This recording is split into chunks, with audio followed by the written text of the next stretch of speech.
God knows whether the land of France is stained with sin or whether the day of judgment has begun. For guns and of rifles there is a deluge. Bodies upon bodies and blood flowing. Technology changes warfare forever. Gas attacks, heavy artillery, machine guns. The war became much more mechanical. What they could not grasp in the beginning was that this was going to be a new war. The artillery power was linked to air power because air power were the eyes of the artillery.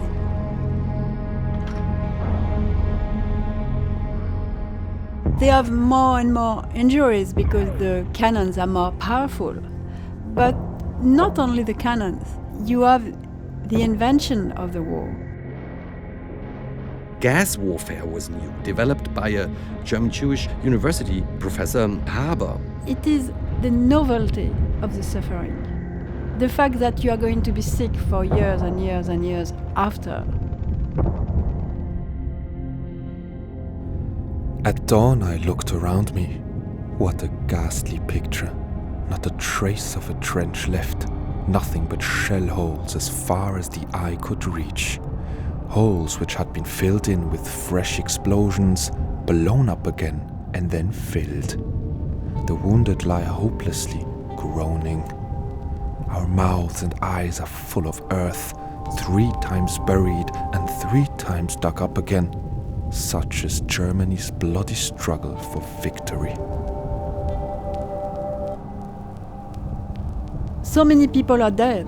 You don't want them to be dead for nothing. The Germans wanted in February 1916 to be able to enter France. And for that, they used an incredible amount of shells around Verdun.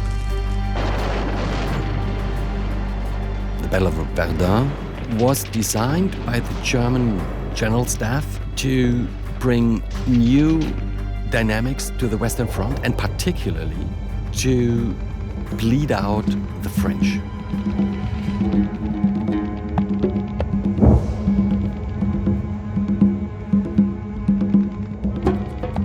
The Germans launch a surprise offensive closest to German territory. And although this is the largest artillery attack the British Expeditionary Force has so far mounted, over 1,400 guns, those guns are not sufficient to deal with that length of front and that depth of front.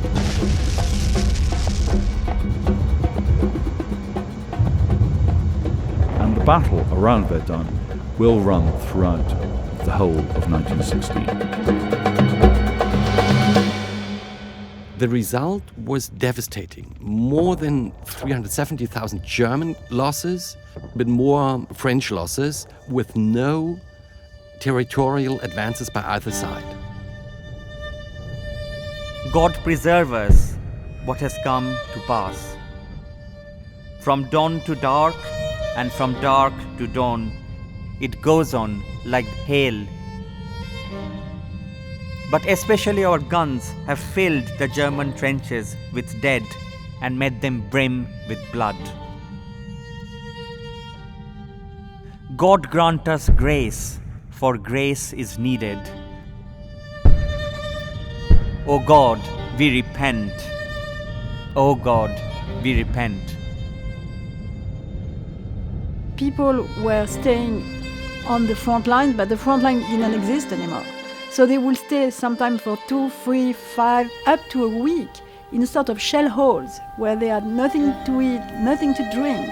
This is the sense of industrialized war at its peak, where human agency seems to have no role and where the machine seems to dominate, and where the machine even has the capacity to change geography.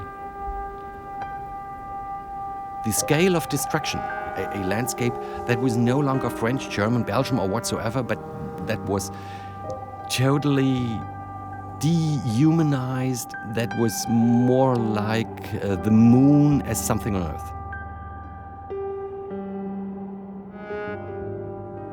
The Battle of Verdun lasted for over 10 months, and it involved combat that produced nothing.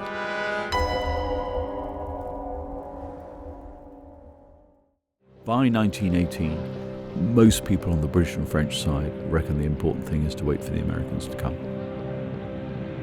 The United States has had an ambivalent love affair with Europe since its birth.